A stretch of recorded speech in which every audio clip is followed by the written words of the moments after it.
നമ്മുടെ കർത്താവും രക്ഷകനുമായ യേശുക്രിസ്തുവിൻ നിസ്തുല്യ നാമത്തിൽ എല്ലാ പ്രിയപ്പെട്ടവർക്കും സ്നേഹവന്ദനങ്ങൾ. നമ്മുടെ ഹൃദയത്തെ നന്നായി അറിയുന്നവനാണ് ദൈവം.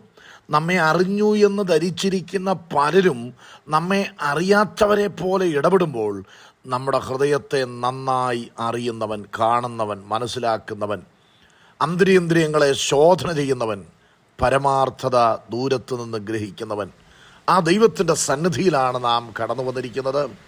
ആ ദൈവത്തിൻ്റെ സന്നിധിയിൽ അല്പസമയത്തെ വിചിന്തനത്തിനു വേണ്ടി 18-ാമത്തെ സങ്കീർത്തനം അതിന് 48-ാമത്തെ വാക്യം, അവൻ ശത്രുവശത്തു നിന്ന് എന്നെ വിടുവിക്കുന്നു, എന്നോട് എതിർക്കുന്നവർക്കും മീതെ നീ എന്നെ ഉയർത്തുന്നു, സാഹസക്കാരൻ്റെ കയ്യിൽ നിന്ന് നീ എന്നെ വിടുവിക്കുന്നു. ദാവീദാണ് ഈ സങ്കീർത്തനം പാടിയിട്ടുള്ളത്. അതിൻ്റെ തലവാചകം ഇങ്ങനെയാണ്: യഹോവയുടെ ദാസനായ ദാവീദിൻ്റെ ഒരു സങ്കീർത്തനം.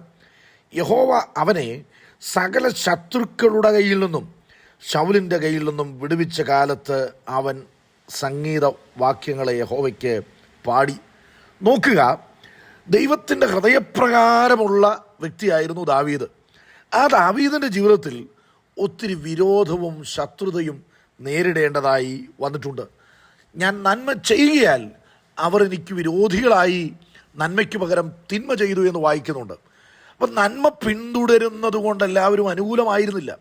മറിച്ച് കണ്ണുകടി നിമിത്തം, അസൂയ നിമിത്തം ദാവീദിനെ എങ്ങനെയെങ്കിലും നശിപ്പിക്കുന്നതിന് വേണ്ടി കച്ചകെട്ടി ഇറങ്ങിയതായ വ്യക്തികളുണ്ട്.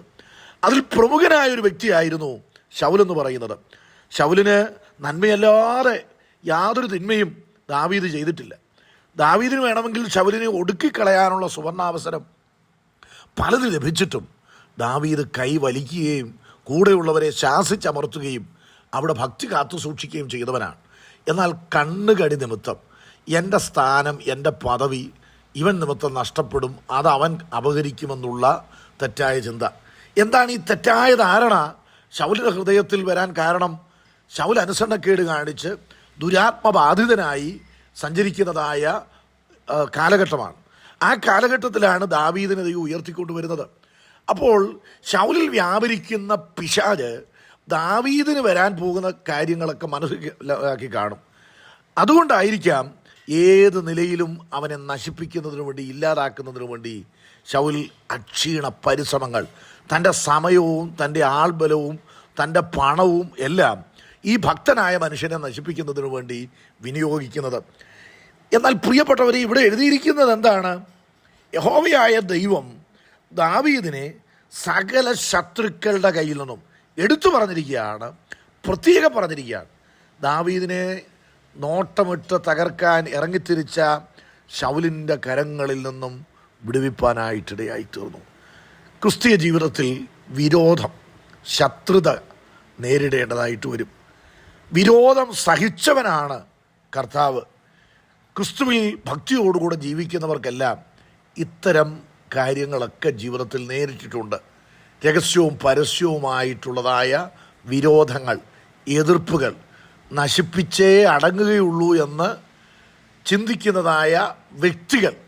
എന്നാൽ വചനം ഇവിടെ ഓർപ്പിക്കുന്നത് സാഹസക്കാരൻ്റെ കയ്യിൽ നിന്ന്, അതിക്രമം ചെയ്യുന്ന വ്യക്തിയുടെ കരങ്ങളിൽ നിന്ന് ദൈവം വിടുവിക്കുന്നവനാണ്.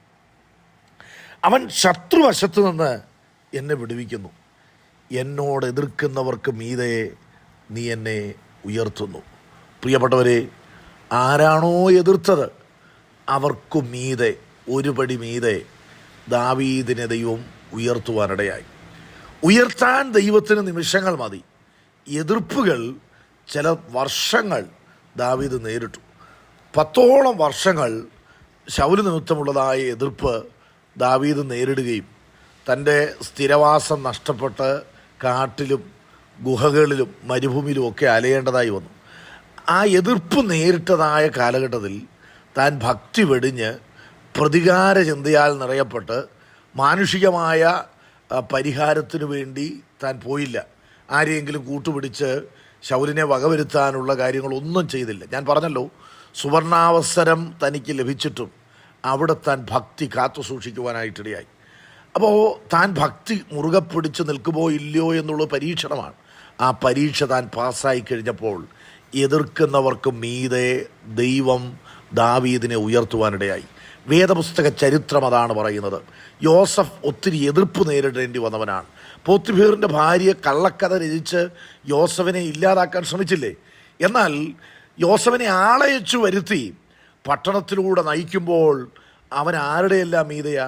അവനെ കാരാഗ്രഹത്തിലിടാൻ കൽപ്പന പുറപ്പെടുവിച്ച വ്യക്തികൾക്ക് മീതെ, കുരുക്കൊപ്പിച്ച വ്യക്തികൾക്ക് മീതെ ദൈവം അവനെ ഉയർത്തി. ഹാമാൻ മൊർദെഖായിയെ തകർക്കാൻ എന്തെല്ലാം കാര്യങ്ങൾ ചെയ്തു. എന്നാൽ രാജാവിൻ്റെ മുൻപിൽ ദൈവം പ്രവർത്തിക്കുവാൻ തുടങ്ങിയപ്പോൾ തകർക്കാൻ ശ്രമിച്ച മൊർദെഖായിയുടെ അധരം കൊണ്ട് തന്നെ, ഈ ഹാമാൻ്റെ അധരം കൊണ്ട് തന്നെ മൊർദെഖായിയെ ദൈവം മാനിച്ച കാര്യങ്ങൾ വിളിച്ചു പറയേണ്ടതായി വന്നു.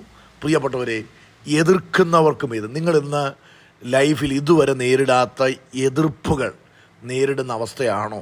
നിങ്ങൾ പ്രതീക്ഷിക്കാത്ത ഇടത്ത് നിന്ന് വ്യക്തികൾ നിങ്ങൾക്കെതിരെ എഴുന്നേറ്റ് വന്നിട്ടുണ്ടോ? നിങ്ങൾ മാനുഷികമായി അവരോട് എതിർക്കാൻ പോകരുത്. അവരിൽ വ്യാപരിക്കുന്നത് ദൈവാത്മാവല്ല, അവരിൽ വ്യാപരിക്കുന്നത് പൈശാചിക ആത്മാവാണ്.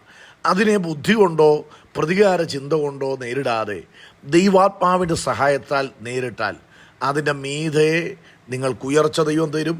ആരംഭത്തേക്കാൾ ദൈവം അന്ത്യം മധുരമാക്കി തീർക്കും.